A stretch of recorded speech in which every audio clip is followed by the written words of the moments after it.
आज हम लोग बायोलॉजी में 5 चैप्टर पढ़ेंगे एनसीईआरटी बुक से, जिसका नाम है principles of inheritance and variation. इसकी चर्चा हम लोगों ने पिछले वीडियो में की है। आज 5.1 पढ़ेंगे जिसमें क्या है, Mendel's laws of inheritance. Mendel के लॉ किसका? इनहेरिटेंस का। मेंडल के वंशागति के नियम क्या हैं, इसको हम लोग समझेंगे। वंशागति मतलब क्या है? एक वंश से दूसरे वंश में गति करना। तो गति क्या करता है? लक्षण। गति क्या करता है? कैरेक्टर। ठीक है, इसी को कैरेक्टर को बायोलॉजी में ट्रेट बोलते हैं। क्या नियम है इसको समझे। Mendel conducted hybridization. इन्होंने क्या किया? कौन सी प्रक्रिया अपनाया? इन्होंने जो सिस्टम अपनाया, जो प्रोसीड्योर अपनाया, वो प्रोसीड्योर क्या है?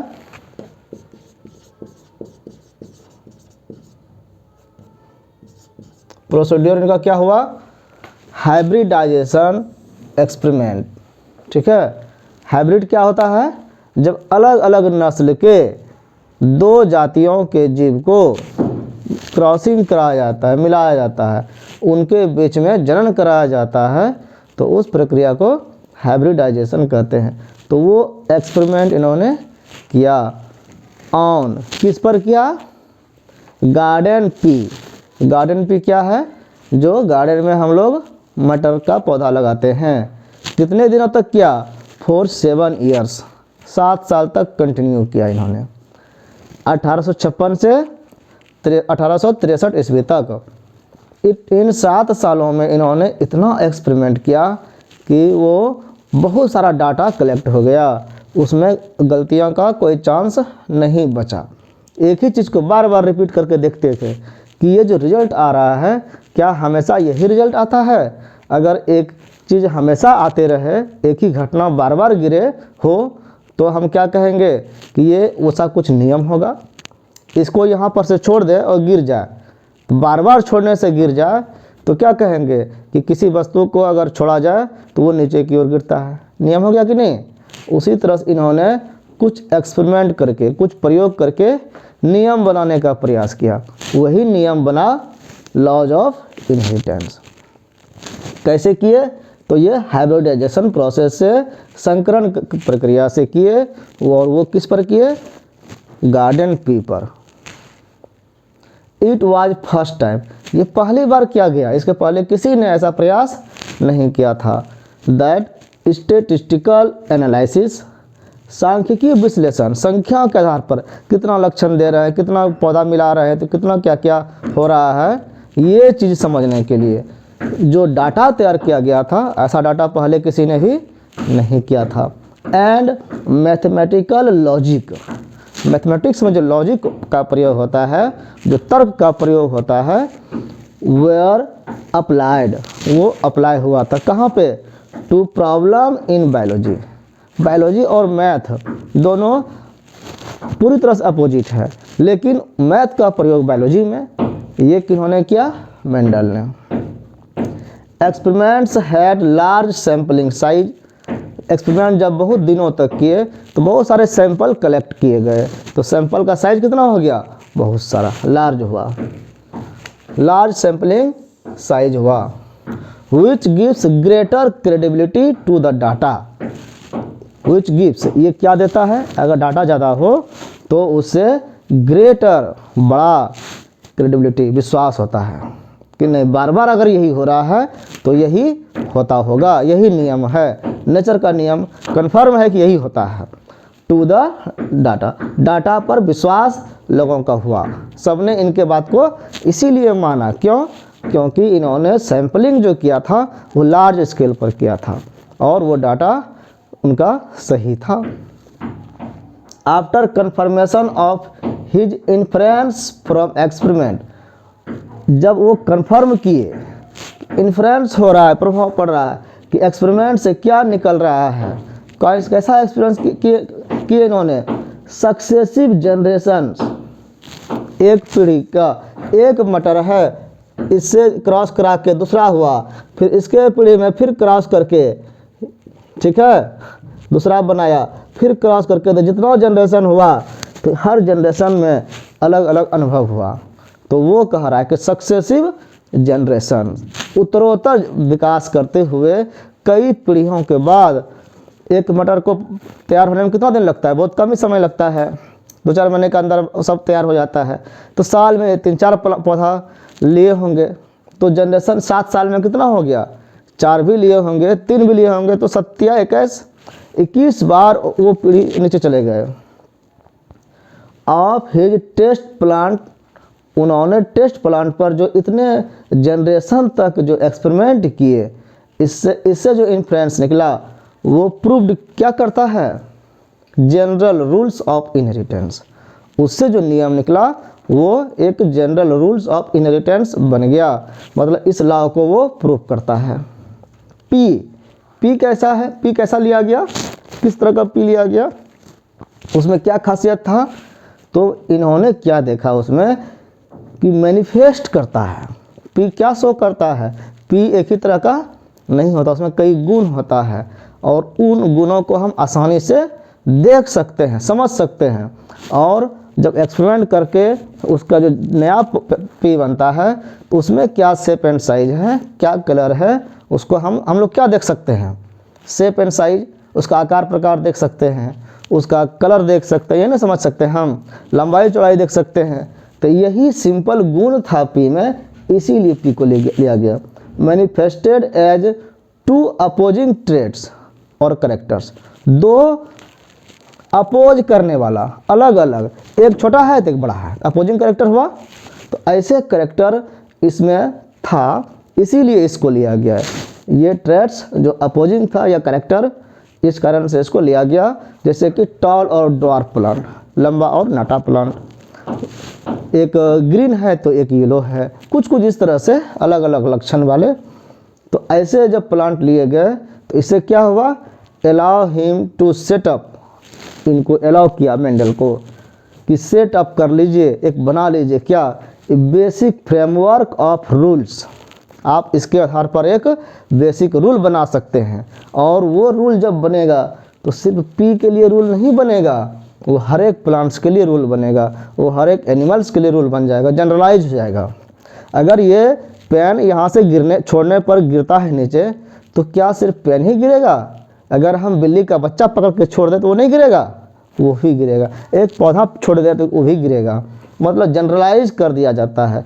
तो ये पी ने ऐसा एक्सपेरिमेंट में हेल्प किया कि इनको अलाउ कर दिया कि आप जो है एक सेटअप तैयार कर सकते हैं। ये बेसिक फ्रेमवर्क ऑफ रूल्स, एक रूल का, नियमों का एक फ्रेमवर्क बना गवर्निंग इनहेरिटेंस, जो इनहेरिटेंस को गवर्न करता है, जो इसको गाइड करता है। इसमें क्या किया गया? Artificial pollination. ये पी क्या है? एनिमल से प्लांट है, प्लांट है तो प्लांट में जो रिप्रोडक्शन होता है वो कैसे होता है? क्या प्रोसेस है उसका? 2 प्लांट है, ये प्लांट है मान लो, यहाँ पर इसलिए 2 प्लांट ले रहे हैं क्योंकि रिप्रोडक्शन जो होता है ना प्लांट में, कितने तरह होते हैं? सेल्फ और एक क्रॉस। ये सेक्सुअल रिप्रोडक्शन के बारे में बोल रहे हैं, ये सेक्सुअल में नहीं। सेक्सुअल में क्या होता है कि सेल्फ रिप्रोडक्शन होता है, तो उसमें फूल के बीच में ऑटोमेटिक अपने आप में हो जाता है, ठीक है। और क्रॉस में क्या होता है? एक पौधे से दूसरे पौधे पर, तो एक पौधे से दूसरे पौधे पर क्या जाता है? Pollen grain. क्या जाता है? Pollen grain. कौन ले जाता है?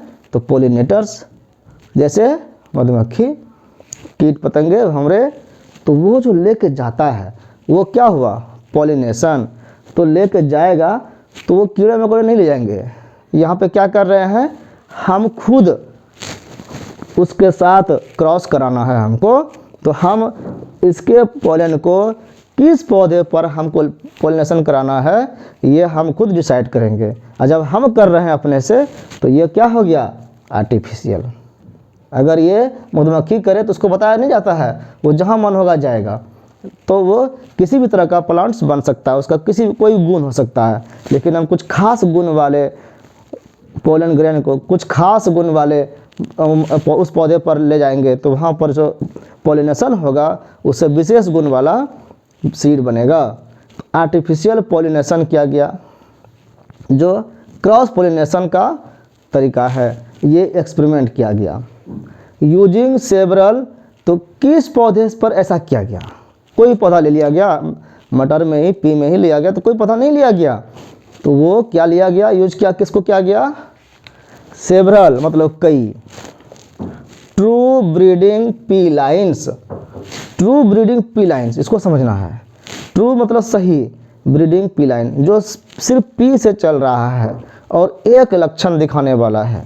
वैसे तद्रुप प्रजनन सम लक्षण है, सभी लक्षण जिसका बराबर है। जो शुद्ध पी है उसका अगर एक पी का प्लांट है तो उसको कई जनरेशन तक अगर हम उसी बीज से पौधा तैयार किए, फिर उससे बीज बना, तो उससे फिर पौधा तैयार किए, तो कई जनरेशन तक जाते जाएंगे, तो वो उसमें कोई चेंजेज नहीं होगा।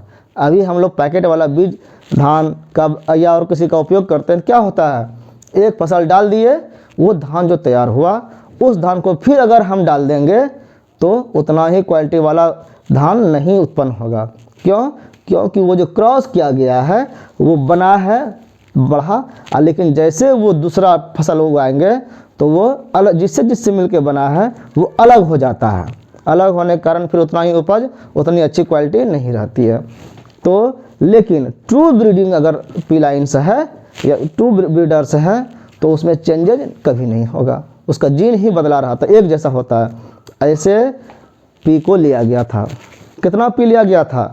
ट्रू, पहले समझना है, ट्रू ब्रीडिंग पी लाइन क्या है? Having undergone continuous cell pollination. ये कैसे बनता है?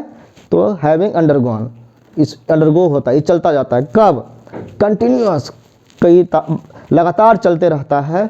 सेल्फ पॉलिनेशन, यहाँ से यहाँ क्रॉस कराए तो इसका गुण मिक्स हुआ तो तीसरा गुण वाला पैदा होगा।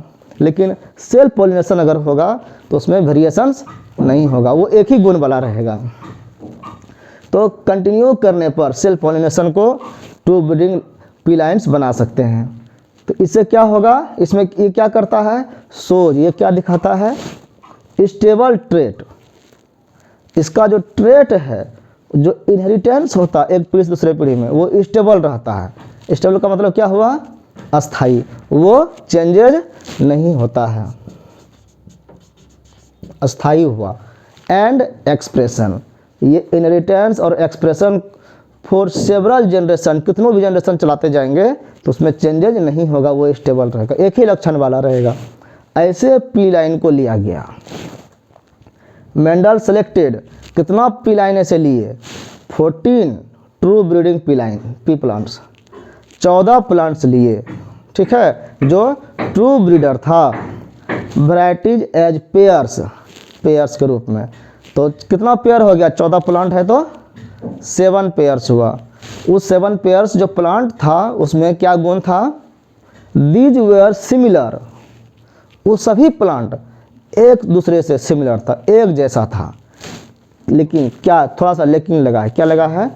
एक्सेप्ट फॉर वन कैरेक्टर, लेकिन उसमें एक लक्षण अलग होता था। सब समान लेकिन एक लक्षण अलग। 14 प्रकार का था, एक जगह कहीं ना कहीं अलग था। विद कंट्रास्टिंग ट्रेट्स, और वो एक जगह कहाँ अलग था? उसके अपोजिट जो दूसरा लक्षण था उससे वो अलग था। Which is shown on table, इसको हम टेबल के माध्यम से समझ सकते हैं। टेबल में क्या है? Contrasting traits studied by Mendel in P. P में मेंडल ने जो ट्रेट्स का उपयोग किया, अध्ययन किया, वो यहाँ पे दिखा रहा है। तो कितने पेयर हैं? सीरियल नंबर 1 to 7 है। इसमें कैरेक्टर क्या है? ये है। और कंट्रास्टिंग ट्रेट क्या है? ये 7 और ये 7, कितना होगा? 14। इसके अलावे सब अलग अलग होगा। जो प्लांट, देखो क्या किया इसमें, तुलना किया गया। स्टेम हाइट, प्लांट का जो हाइट होता है वो बाहर में वो स्टेम होता है। स्टेम हाइट 2 तरह के लिया। कैसा लिया? टॉल और ड्वार्फ। अगर ये 2 प्लांट को देखेंगे गुण हम कि टॉल और ड्वार्फ है, तो उसमें सिर्फ इतना ही अंतर है कि एक टॉल है और एक ड्वार्फ है, और सारा लक्षण उसमें सेम होगा और कुछ चेंज नहीं। अगर हम फ्लावर्स कलर्स के बारे में देखेंगे, दो प्लांट इसके जो कंट्रास्टिंग में है, तो फूल का जो रंग है सिर्फ उसी में डिफर करेगा। एक प्रकार का लिया वायलेट प्रकार का बैगनी, दूसरा लिया वाइट, और सब कुछ उसका सेम था। तीसरा प्रकार क्या था? Flower position. फ्लावर कहाँ पर रहता है? फ्लावर जो है, मान लो ये प्लांट है, ठीक है, और फ्लावर अगर ये यहाँ पर साइड से निकल के चल रहा है, ठीक है, तो इसको कहते हैं एक्सियल, ठीक है, और ये अंत में टर्मिनल पर है तो उसको क्या कहेंगे? यहाँ से निकला है फ्लावर, एक तो एक्सियल हो गया, और शुरू अंत में है तो उसको कहेंगे टर्मिनल, अंत हो गया, ये अक्षीय हो गया। पॉड से, पॉड क्या है? मटर जिस पैकेट में रहता है, फली रहता है ना, छिमी, तो उस छिमी के ऊपर से जब देखते हैं उसको कहते हैं पॉड। तो पॉड का शेप कैसा था? इन्फ्लेटेड और कंस्ट्रिक्टेड, दो तरह के। कोई पॉड ऐसे फुला हुआ रहता है, कोई चिपका सिकुड़ा हुआ रहता है, तो दो तरह का, यही दो अंतर, और सब कुछ सेम। पॉड कलर, पॉड का कलर कैसा होगा? पॉड मतलब छिलका हो गया, ग्रीन, और दूसरा था येलो। सीड शेप, अगर अंदर में अब देखते हैं खोल के सीड को, तो सीड में भी शेप है, कोई होगा राउंड, पूरी तरह से गोल फुला हुआ, और कुछ सीड होता है रिंकल्ड, सिकुड़ा हुआ। रिंकल का मतलब क्या हुआ? झुर्रीदार, जैसे बूढ़े लोगों का स्किन कैसे हो जाता है झुर्रीनुमा, उस तरह से सिकुड़ा हुआ बीज होता है मटर का। तो एक वैरायटी लिया रिंकल्ड और एक वैरायटी लिया राउंड, मुरझाया और गोल कह सकते हैं। फिर सीड में भी कलर है, सीड दो तरह के कलर के थे, एक कलर है येलो, दूसरा कलर है ग्रीन। तो ये 7 ट्रेट्स है और 7 ये कैरेक्टर्स है, लेकिन ट्रेट कितने हो गए? 14, जिसमें 7 पेयर्स है, और ये कंट्रास्टिंग है। इस टॉल को इस white, terminal, constricted, yellow, wrinkled, green से को मतलब है, इसका तुलना किससे किया जाएगा? लंबा है, उसका तुलना क्या कहेंगे? कोई गोरा है नहीं कहेंगे, कोई फुला है नहीं कहेंगे, इसका तुलना क्या कहेंगे? नाटा है, बौना है, छोटा है, यही कहेंगे। शॉर्ट कहेंगे, ड्वार्फ कहेंगे, यही इसका। तो इसका जिससे तुलना किया जा सकता है वही अपोजिट कैरेक्टर को देख करके बनाया गया, लिया गया यहाँ पर एक्सपेरिमेंट करने के लिए। इन 7 और ये 7 टोटल 14 कैरेक्टर वाले शुद्ध ब्रीडिंग लाइन को लिया गया, ट्रू ब्रीडिंग लाइन बोलते हैं, ट्रू ब्रीडिंग पी लाइन्स। इस तरह से इन्होंने इन 7 पर जो एक्सपेरिमेंट किया 7 सालों तक, उससे जो निष्कर्ष निकला उनको कहते हैं, उस नियम को मेंडल्स लॉज ऑफ इनहेरिटेंस। इसके और कई इसके नियम हैं, उनको हम आगे पढ़ेंगे।